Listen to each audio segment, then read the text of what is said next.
and welcome to Top Story. The diplomatic standoff over Julian Assange has ramped up a notch. Ecuador's government has granted political asylum to the WikiLeaks founder. He's been holed up in the country's London embassy for almost 2 months to avoid extradition to Sweden on sexual assault allegations. But the whistleblower is no closer to getting to Ecuador. British authorities say they'll arrest him if he leaves the building.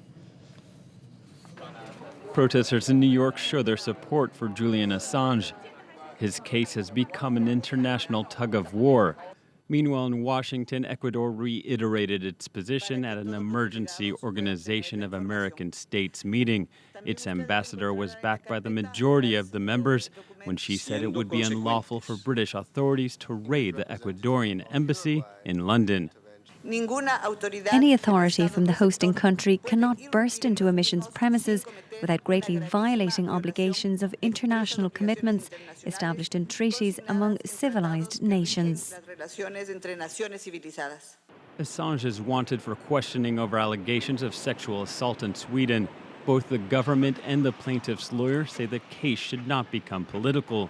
I think it's absurd that he will get political asylum in Ecuador when the question is that he shall be extradited to Sweden to answer to the suspicions that he has committed rape and sexual molestation. While Ecuador accuses the UK of potentially violating international law, British authorities say they're following it. They pledge to honor a European arrest warrant for Assange.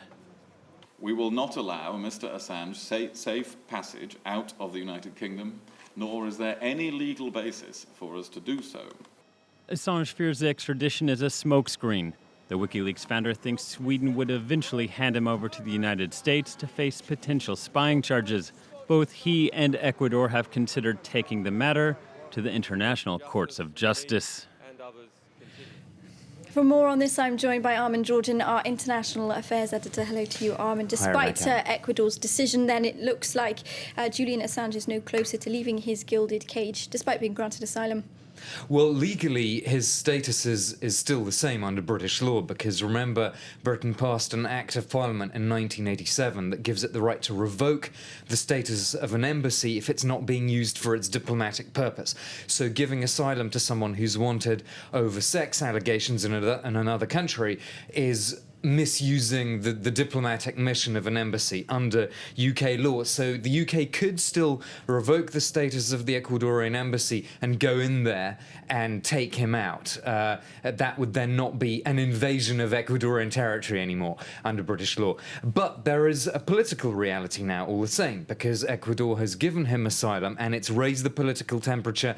As we heard in Will Hildebrand's report there, it's trying to make this into an international political case, particularly with fellow Latin American countries, also trying to drum up support for its position at the Organization of American States in Washington, D.C. And so all this is an attempt to put Britain in a tight spot to attract opprobrium from Latin American countries if it moves against Assange. At the same time, Britain, of course, facing pressure from its close EU ally Sweden over this. So why is Ecuador trying to drum up international support for its cause here? What is it set to gain?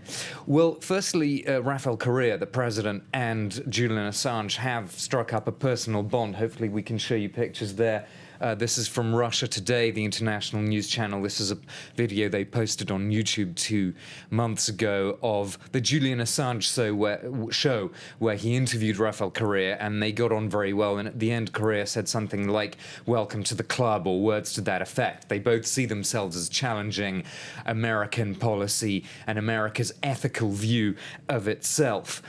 Correa, part of this leftist bloc of presidents in Latin America that talk about the American empire. And of course, Correa would argue that if Assange is extradited to Sweden, it won't be long before he finds himself in the heart of the empire itself, facing a whole other set of charges that would be, for him, politically motivated. But of course, a more cynical view of all this, Rebecca, which we must mention, is that Rafael Correa is probably going to campaign for re-election next year. He's accused of clamping down on freedom of speech and muzzling his opponents in the media. This is a way for him to say, well, actually, no, I support freedom of information.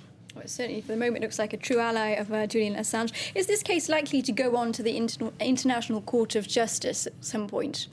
Well, his supporters, Assange's supporters, say that the UN diplomatic convention must be applied, that is, to give him safe conduct as a refugee. But a refugee, under the terms of the convention, is someone who faces a well-founded fear of being politically persecuted.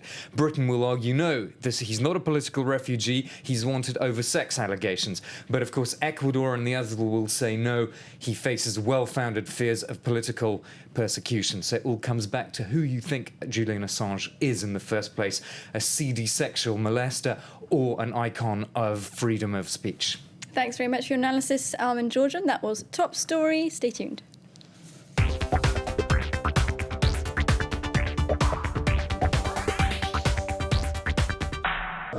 Watch all of France 24 on France24.com.